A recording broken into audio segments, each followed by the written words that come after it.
नमस्कार, आप live cities देख रहे हैं। मैं हूं गरिमा भारती। अभी अभी एआईएमआईएम के 4 विधायक आरजेडी में शामिल हो गए।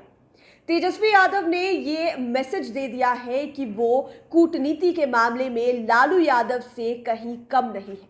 उन्होंने आरजेडी को बिहार की सबसे बड़ी पार्टी एक बार फिर से बना दिया। सदस्यों की संख्या कुल मिलाकर अब 80 हो गई है। लेकिन सवाल अब कई सारे खड़े हो रहे हैं कि बिहार में अब आगे क्या खेला होने वाला है। विधानसभा के भीतर का गणित क्या कहता है, कौन आगे कौन पीछे होने वाला है।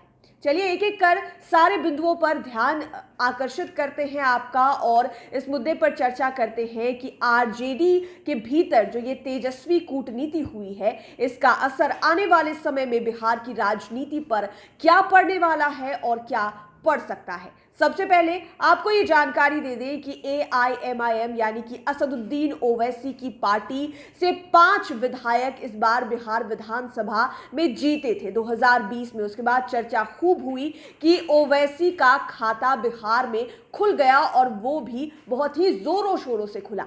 लेकिन तेजस्वी यादव की कूटनीति के सामने असदुद्दीन ओवैसी की सारी रणनीति धराशायी हो गई जब उनके 4 विधायकों को तेजस्वी यादव ने एक तरह से छीन ही लिया।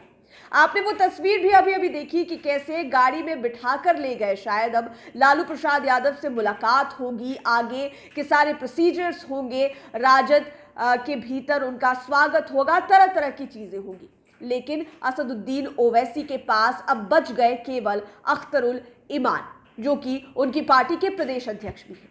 लेकिन तेजस्वी यादव ने बड़ा खेला कर दिया और उन्होंने कोशिश कभी भी नहीं छोड़ी थी। आपको याद होगा 2020 का विधानसभा चुनाव, लग रहा था कि लहर तो आरजेडी की ही है, क्योंकि तेजस्वी यादव की सभाओं में जबरदस्त भीड़ हुआ करती थी। और तेजस्वी यादव ये बात बार बार कहते हैं कि जनादेश तो आरजेडी के लिए ही आया था, जनता हमें ही चाह रही थी, लेकिन अंत में पता नहीं क्या उलटफेर हुआ।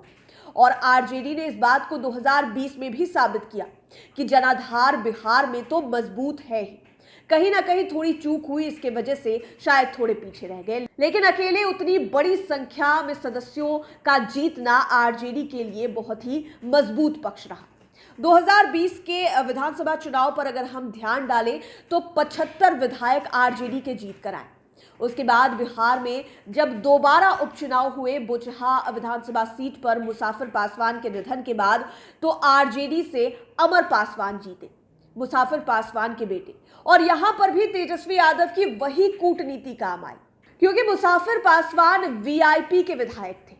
उनके बेटे अमर पासवान वीआईपी की तरफ से कैंडिडेट हो सकते थे, लेकिन समय की नजाकत को देखते हुए तेजस्वी यादव ने सब कुछ सेट किया और अमर पासवान को आरजेडी में लेकर वहां से जीत भी दिला दी। और इस तरह से तेजस्वी यादव के पास कुल मिलाकर हो गए 76 विधायक। लेकिन अब 4 के जुड़ने से आंकड़ा 80 का हो गया है और बिहार विधानसभा का जादुई आंकड़ा तो 122 का है। आप अपने मन में ये गणित जोड़ सकते हैं कि अगर फिर से 2015 वाला खेल होता है तो आगे क्या हो सकता है। अगर नीतीश और लालू की राहें फिर से एक साथ जाकर मिलती है तो बीजेपी कहां पर जाकर गिरेगी, ये तमाम सवाल खड़े होते हैं।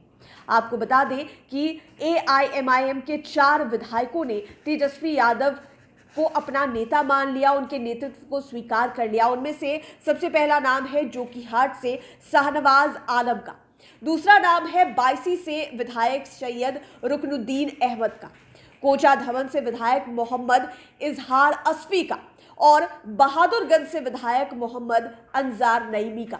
इससे आप एक और चीज समझ सकते हैं। पहले आपने देखा होगा कि जब एआईएमआईएम के 5 विधायक जीते तो लोगों ने यह कहना शुरू किया कि असदुद्दीन ओवैसी की पकड़ सीमांचल में खूब हो गई।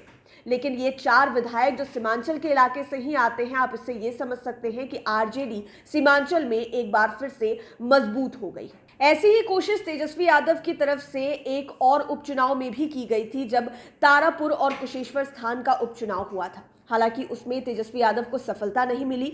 दोनों ही सीटें एक बार फिर से जेडीयू के खाते में चली गई थी। जेडीयू के तरफ से राजीव सिंह तारापुर से जीते तो अमन भूषण हजारी कुशेश्वर स्थान से जीते। आपको बता दें कि यहां पर आरजेडी की तरफ से कुशेश्वर स्थान से गणेश भारती को टिकट दिया गया था तो तारापुर से अरुण शाह को टिकट दिया गया था। एक्सपेरिमेंट तेजस्वी यादव ने किया था, लेकिन ये यहाँ पर उस तरह से काम नहीं किया।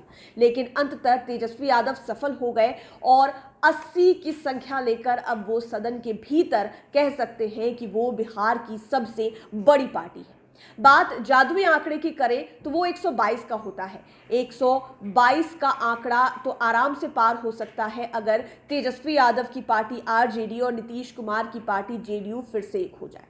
उनके पास 80 की संख्या है और जेडीयू के पास 45+1। सुमित सिंह को आप मान सकते हैं क्योंकि टेक्निकली वो जेडीयू में नहीं है, लेकिन उन्हें जेडीयू का ही हिस्सा कहा जाता है और माना जाता है। तो कुल मिलाकर विधायकों की संख्या हो जाएगी 126 और उसके बाद बिहार की सत्ता में कुछ भी हो सकता है। अब देखना होगा कि आगे विधानसभा के भीतर और कितना खेला होता है, क्योंकि मॉनसून सत्र के बीच में तेजस्वी यादव ने यह बड़ा खेला कर बिहार की सभी पार्टियों को बिल्कुल चौंका ही दिया है। लाइव सिटीज के साथ आप बने रहें। अगर अभी तक आपने हमारे चैनल को सब्सक्राइब नहीं किया है तो जरूर कर लें। ये वीडियो फेसबुक पर देख रहे हैं तो पेज को लाइक करें। आप हमें ट्विटर पर भी फॉलो कर सकते हैं। धन्यवाद।